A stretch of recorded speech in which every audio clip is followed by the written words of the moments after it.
Hey Lars, how you doing? Hey, Jace. All right, let's jump straight in. So why don't you start by telling people your story, how you got this, what you went through. Just give people a history of what what you went through dealing with your OP from getting it to coming to see me to getting better. Just go for it. Okay.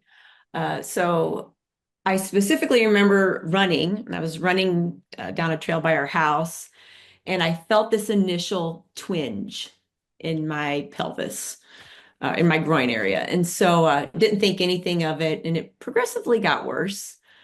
Went to a couple PTs, and I was told I have tight hips. That's it, just tight hips. So kept running, ran through it. I ran for 2 years like that, and it progressively got worse to the point where I knew something was seriously wrong. And I ended up going to a friend of mine who is also a PT, and she just said, I don't know what you have, but whatever it is, it's really effing bad. Um, at that point, I really couldn't walk. And so she gave me crutches to use because I couldn't walk and I was grocery shopping in a cart.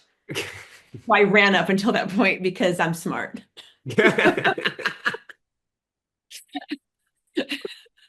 But when you're told it's only pain, that's the thing is as a runner, when someone reassures you that you're not injured and it's just tight hips or it's just tight that, then I've made friends with pain. We're fine. And so then you keep going Okay, until it's so not. give people some context. What year is this? So you were running for 2 years. What year is it at the end of those 2 years?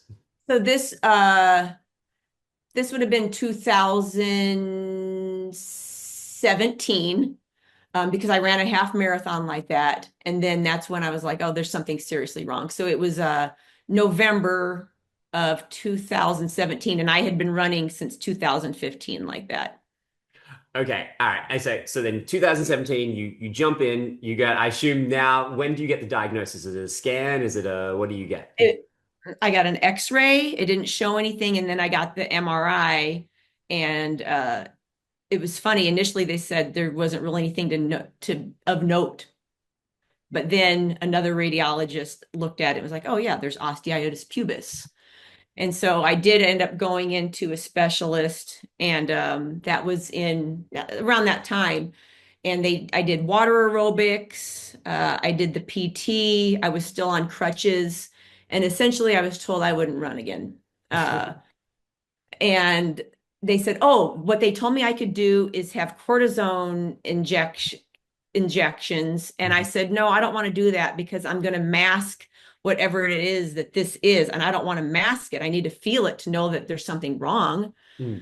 So I just kind of limped along, literally. And I found you online, but I was like, I am not giving this Australian quack my money because how is he going to help me from across the globe? It's a fair Uh, question. yeah. And I would watch your videos. I watched testimonials and I still thought it was crazy. And then one day at work, I left my crutches at my desk and the doorbell rang and I ran to go get it, forgetting what kind of shape I was in. And I fell to the ground. And I held it together until I went home and I said, Brian, my husband, I said, I gotta call the Australian quack because I have no hope left. Like this is it. I have nothing. I have no hope. I can't walk. And so then I met you. And I that was forgot. literally in April. That was in April. So I went from November to April, still having, I still was, couldn't walk around the block. I was grocery shopping still in a cart with the drivable kind, with the little horn. It was ridiculous. I went that long. I So did not yeah. know about the horn and the cart. When you Well, say a and cart, do you mean like an electric cart, like an electric yes, scooter? yes, because I How did couldn't I walk not in know grocery this? store. What? You're in an electric scooter? With the horn. And then when you put it in reverse, it goes beep, beep. How did I not know this? Oh, so Yes, many it was jokes, well, so many jokes that yeah, I've missed out on. I give you enough material as it is. So yes, so that's the shape I was in when I started working with you, is I couldn't take the dog for a walk. Couldn't I was yeah, it was awful. So Okay, so anyone watching this, if you can't tell, me and Laurie are now very good friends, a million years later. But okay, all right. So it's 2018. You find me on the internet. You finally get desperate enough to try the crazy person on the other side of the world. All right. yes. So once you start, so you're coming from a pretty bad base. I don't even remember if I knew that at the time, how bad you were at that point in time. But how did you then feel going from, okay, I can't walk with crutches to crazy Australian person is asking me to lift heavy weights? I thought it was I thought it was crazy, but I had to trust the process. It's funny when you have nothing, all you have is hope, right? So you're just hope it's going to work. And I remember our first phone call, I said, "Are you really going to help me?" And you laughed and you're like, "Yeah, I'm going to fix you." And I thought either he's arrogant or he's really good. And you're just really good. I was gonna say, Um, I don't know if arrogant is a thing that no, I don't think I have enough. What's it called? you don't. Confidence to do arrogance. You know, I No, feel like you need to have like a sheen of confidence to like arrogance is not a term that anyone has ever given me in any other part of my life. no. And you're not, you're just that good.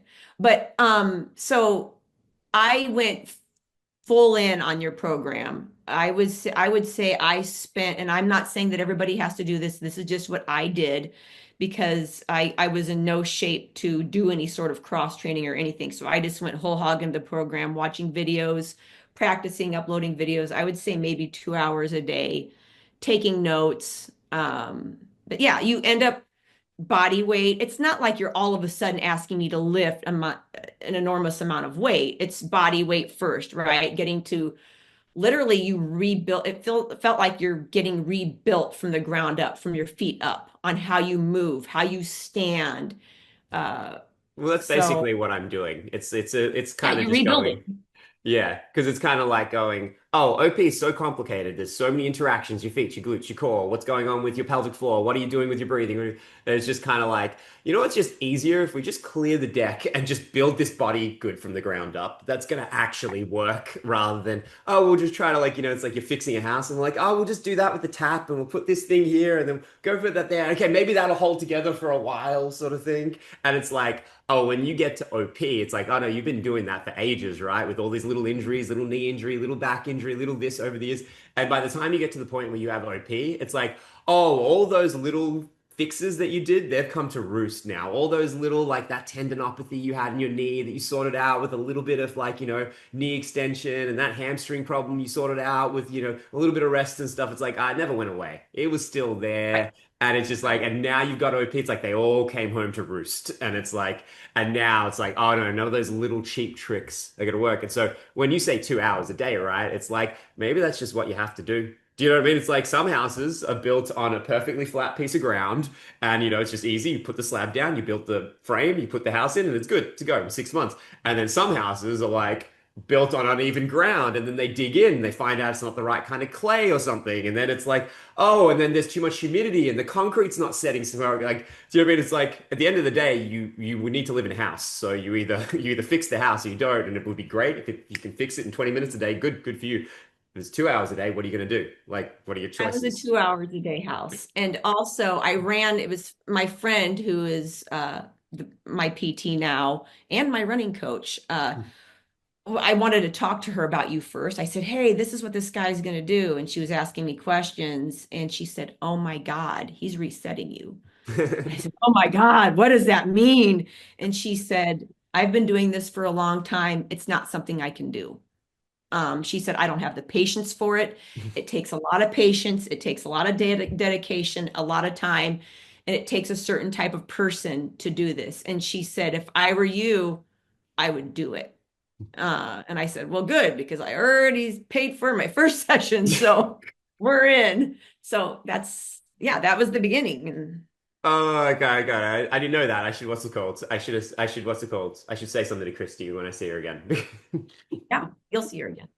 What was I gonna say? Okay, all right. So you jump in, you start.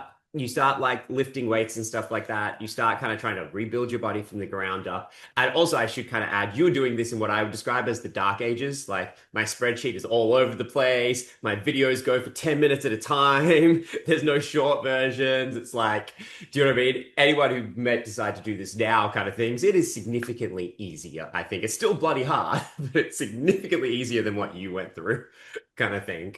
But yeah, okay, so you jump in, you start lifting weights and stuff like that. When did you hit your first? Can you remember a time when you, because obviously it's nearly a decade ago now, but could you remember when you hit your first snag, where you hit something where things went wrong, where you hurt yourself, where something didn't feel right? No, it was out of the gate.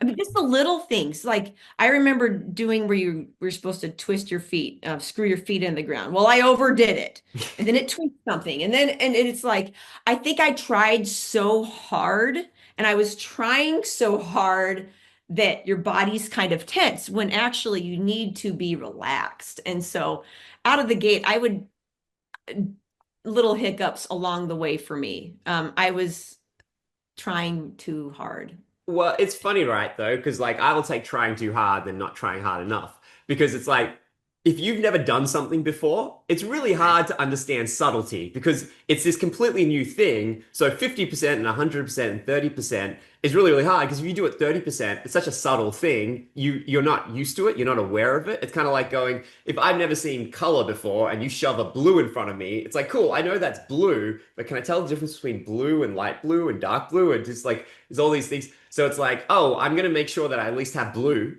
on the wall, right? So you probably throw it's the same thing where it's like, oh, you kind of have to overdo it a little bit. You kind of have to overshoot because you just don't have any subtlety or awareness of what subtlety is. And if you try to do it gently, sometimes you just won't feel anything because you're not used to it. It just seems normal then. So then you can't figure it out, and it's almost like you have to overdo it, and then you can bring it back a little bit as well.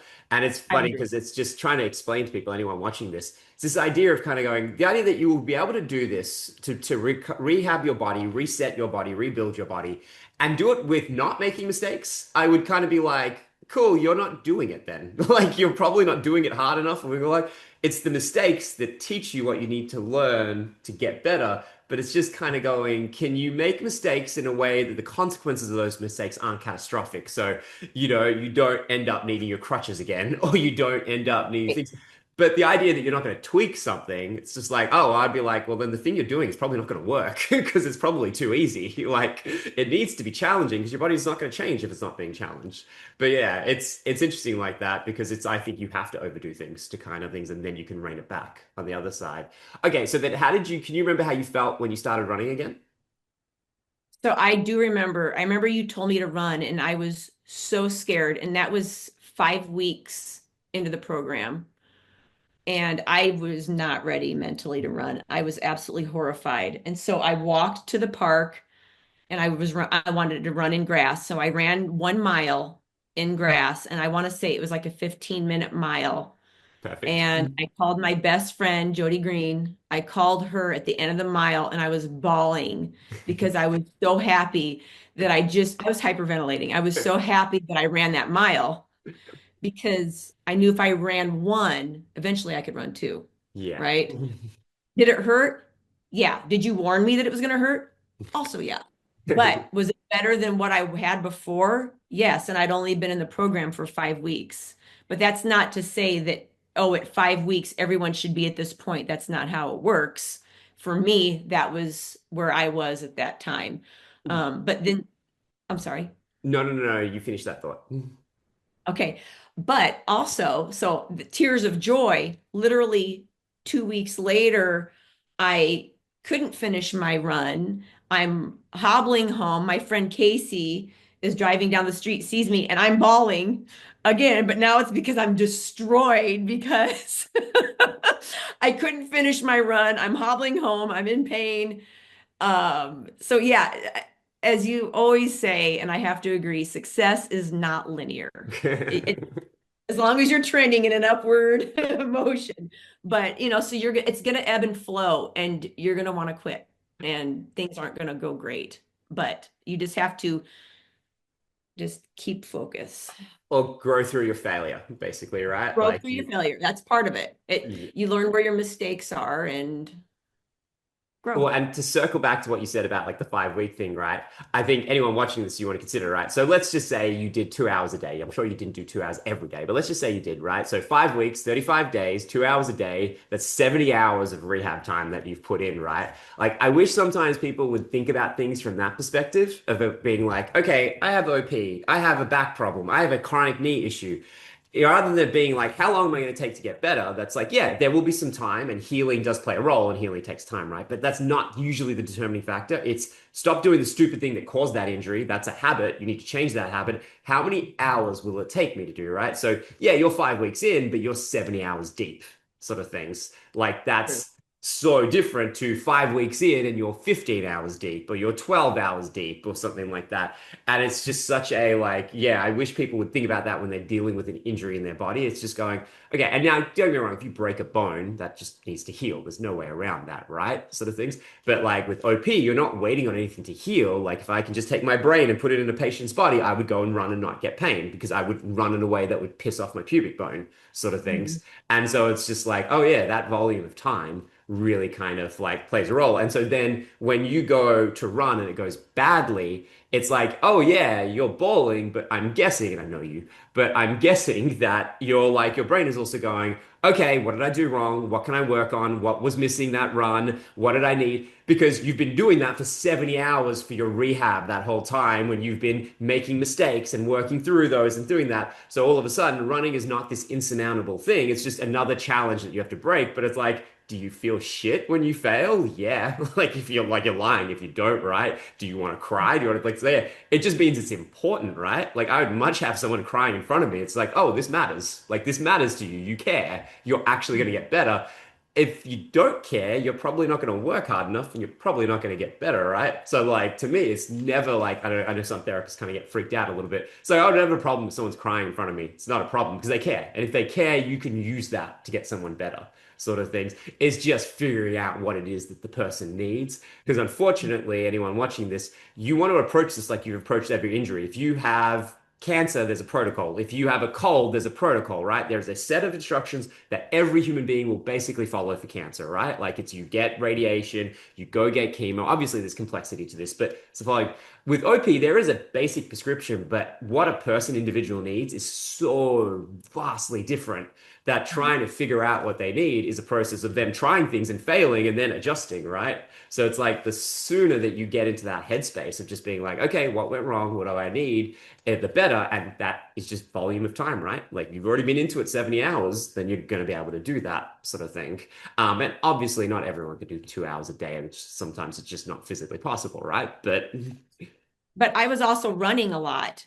And so the way I saw it is I'm mm, going to take the time that I would put towards running. Not that I was running 2 hours a day, but I was running a lot. And I would just I was watching videos while I was cooking dinner. I was watching videos and while I'm folding laundry, I'm doing body squats. Uh, it was pretty intense around my house. well, and it's that incidental. It's funny because I just had a conversation with a client this morning who's like just like gone through kind of what you did, but like even worse, just like barely walk, barely feels it, like can barely things. And now he's at the point where he's working on running, right? And he sent me an email. And he was just like, oh, he was like, yeah, you were right, just like doing it in a no stress situation, maybe with the TV on and stuff. And he's like, I actually got my daughters to chase me around, and so then it was just like, I'm like, ah, this is great. Don't think, just do it. And I was like, and if something goes wrong, we'll come back. We'll come back and we'll fix it. But right now, your mechanics are good, but you've been traumatized for 5 years with this injury and with those and all the doctor visits and all the things that didn't go right and stuff like that. And all this like disappointment of just therapist doesn't work. That when he goes out to try to run, it's kind of like, oh, it's not just the mechanics. He's dealing with 5 years of being traumatized through this process and stuff. And oh, just having your kids chasing you and stuff. Yeah, you're probably not going to be able to focus on your technique as much. You're probably not going to be able to do things. Things are probably going wrong. But what was a bigger hurdle for him in that moment was actually just all that crap in his past getting in the way. So it's just like, hey, go, cool, do that. That's working. Let's do that. And if something goes wrong, and maybe you guys they start chasing you faster, and something goes wrong, cool, we'll go back in and we'll fix it. That's fine, but let's just keep moving forward until something else goes wrong, and then we'll fix it, right? But yeah, that idea that just like you keep pushing forward, you keep nudging the ball forward, it just helps your body kind of like figure things out because we're supposed to survive, we're supposed to adapt, we're supposed to deal with bad situations and conditions. It's when we feel hopeless that things go bad. It's when we feel like there's no options. That's when we really fall apart. Now I'm gonna have to do my obligatory Brian voice. I always remember when I first came. So I went like I don't know how long ago was it? Like before COVID. I was doing a trip through America, so I was like driving through America in a van, and then I went and visited and stayed with Laurie for a bit. And so I had met her husband before. Her husband, by the way, who shot every single video and never got any thanks for it whatsoever, because someone I couldn't use a thank him all tripod. the time. You're so full Someone of couldn't it. use a tripod. Someone couldn't use a basic tripod. Had to have their poor partner hold their phone and record them every time. But anyway, so like when you said you were watching videos all the time, right? You'd be driving, you'd be sitting in the passenger seat, you're watching a video, and he's just and Brian is the big giant American man, just like shoulders out to here, linebacker kind of person. He's just like, Jason, it's like I love you, man. But goddamn your voice on those videos all the time, your stupid voice. All day, every day, man. I hate your voice so much sometimes. True. That was real funny when he did that. But yeah, I wish people that incidental, that idea of just being like, oh man, if you're in the gym and you're trying to be and you're sitting down, you're properly watching this video and you're trying to memorize every single bit from it, like yeah, it's good, right? But it's just so much pressure. And also it's also this assumption that, oh, I know all the answers. I don't know the fucking answers. I don't know all of them. I know a lot of them, but I don't know all of them. So it's like, oh, it's this idea that you can watch the video and take and do it perfectly, and then you're gonna do the exercise perfectly. It's so much more pressure, or it's just like, hey, you got to put the work in. There's no way around that. But can you just leave a kettlebell right near the microwave and then just do a couple of deadlifts every time you go past it, right? Like, do you know what I mean? Like just stuff like that. Just make it as easy as possible. It's like, the thing now, like when you did it, you couldn't like, I tell people to Zoom call themselves, right? So they can just have a camera where they can see where they are in space. You couldn't do that back then. The internet wasn't good enough. The routers weren't good enough stuff. But it's like, hey, you've got an old cell phone lying around. Like, just set up in your basement. Just have it already set up there. So you just walk in and press record when you need to send me a video. Like, why make it difficult? And you got to put your phone on the tripod and stuff and things like that. It's like, I just sometimes I do wish people would kind of just be like, hey, treat this like you were trying to conquer a land, like you're trying to do things, plan beforehand, have some strategies in place, have some fallback measures, I try to tell people like have a fallback workout. So if you're like, okay, I didn't get to the gym today, what am I going to do for 20 minutes before I go to bed? Because I can at least get that done, kind of things. I can smash that out. Oh, the kids are sick and I can't do anything. Well, I can jump down and do some stuff whilst I'm waiting for their temperature. I'm sure they probably have digital thermometers now, but I can sit down and do some core work whilst I'm on the ground, whilst I'm waiting for that, thermometer to go through or something like that. I feel like sometimes people shoot themselves in the foot because things have to be in this regimented way and they can't get creative about their recovery either, sort of things. Where it's just like, there's no way you could have put in 2 hours completely in a day, but I'm sure you were just able to keep splitting in and jumping in at different spots It and was stuff all. like that. It was throughout the day. It was from the time you get up to the time you go to bed, essentially. Like watch videos here, do this, do that, and it was piecing it together. So, Awesome. uh, Okay, so what else do you think is important from your journey that people need to hear about? that this injury is every bit as psychological as it is physical. So you, let's say you are healed, everything's moving fine. There's still a psychological piece that your brain can hold on to.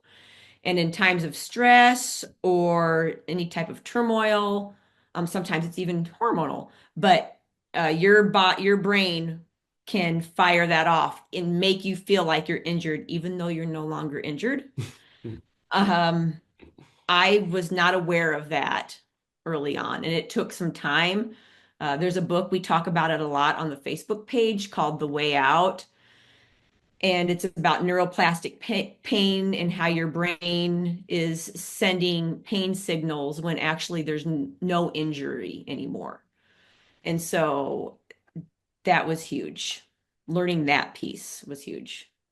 Yeah, and it's such a difficult thing because, and the way I like to describe it is there's always signals, right? So there are pain signals coming from your brain. There's pain signals coming from your wrist right now, but it's Right. the importance of them, yeah? Like if you're in an anxious and a stressed state, your body is thinking that there is danger around. So it is more open to danger signals. And so those pain signals coming through, and if you've had OP, you've damaged your pelvis. So there's going to be a little bit more pain signaling coming through. There's going to be, and if you've had a chronic pain injury, you've grown more pain receptors. They don't just disappear overnight. So there's this information coming to your brain, and your brain can choose to emphasize that information or it can choose to downplay it. Now, if you were, say, I don't know, walking in a really slippery environment where you might accidentally do the splits at any point in time, sort of things, I think it might be good to be aware of a little bit of pain and be everything so you can be uber careful, right? Like that's useful. But if you've just been really beaten up at work and you're in the worst part of your period and you've got like, you got to go home and you got to get all this stuff done and stuff like that. Well, right, that is not the moment where you need to be worrying about your pelvis because you've got a shit ton of other stuff that you need to be worrying about and your pelvis is fine. But your brain doesn't understand that. It's going to get signaling in, right? And it's just going to go, oh my God, life, like everything is really dangerous right now. And I'm getting pain signals, so I better pay attention to them because maybe they're telling me something that I don't know. And now all of a sudden you're thinking about and having to deal with your pain when you've got so much else going on in your life that you need to deal with. And yeah, that thing of just being able to go, you know what? Is my pelvis perfect at any given moment? No, no one moves perfectly. There's going to be issues, right? But that ability to just go, I'm just walking, I'm just cutting some vegetables, I'm just doing the dishes. If I'm in pain and I assume I'm doing something wrong, how badly can I be doing that thing wrong? How much damage am I really putting into my pelvis if I'm standing incorrectly and washing the dishes? And in reality, is very little. Your body can handle that. Now, if you're moving badly and you're running a marathon, well, then that's your fault. The sort of things, right? Like you need to fix that.